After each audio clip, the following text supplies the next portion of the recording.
දසනකාන්තී චූර්ණය සහිත ලීවර් ආයිෂ් දන්තාලේපය දත්වල ඇති ප්‍රශ්න 10ක් වලකයි. Central Bank Governor Dr. Nandalal Veerasinghe made these remarks at the launch of a report compiled by the Institute of Policy Studies titled Sri Lanka, State of the Economy.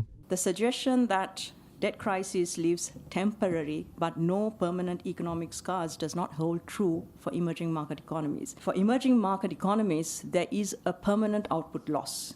In that, we will see a downturn and start to revert to trend growth, but we'll never quite catch up. Second is that post-default restructuring, as we are today, are associated with the most severe and protracted declines in output. Third is that the fall in output is particularly large when defaults are accompanied by a banking or currency crisis. And fourth, that defaults harm the traded sector via a current account reversal. So these are some of the channels through which that impact hits us. The bottom line is that Sri Lanka's economic development will be set back by years. Other countries will be scrambling ahead of us in terms of their per capita income growth, whereas we will be falling.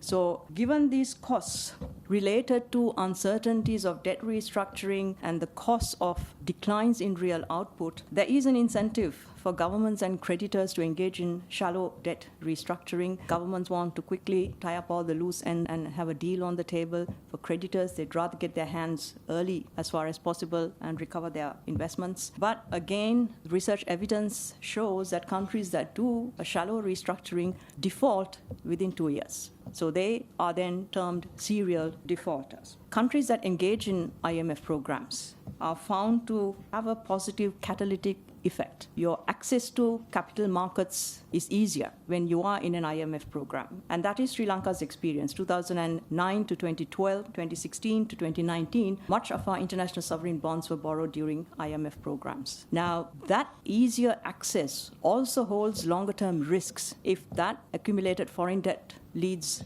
to some kind of debt distress because countries have not managed their debt properly. And when countries do run into problems, IMF conditionalities often tend to delay governments from availing themselves of bailouts. Again, Sri Lanka is a classic example of that. The good news is that for countries in default, IMF programs are found to significantly reduce the likelihood of subsequent sovereign default. Also speaking at the event, Executive Director of IPS Dr. Dushni Veerakun said that countries that engage in IMF programs tend to have a positive catalytic effect with access to capital markets increased. If you look at our history, we are seeing obviously one good example is that we have been going to the IMF 16 times with balance of payment crisis. And all 16 times is only a short-term stabilization program that we have been embarking and stabilize economy within a couple of years without implementing necessary difficult structural reforms. We have had these boom-bust cycles continuously for several decades in the past. And this time it's much more complicated. We are in the crisis, not only because of the balance of payment crisis, also debt crisis coming together. So that's where there will be no excuses or there will be no second opportunity for us to stabilize the economy and regain the output losses we are going forward unless we implement all together.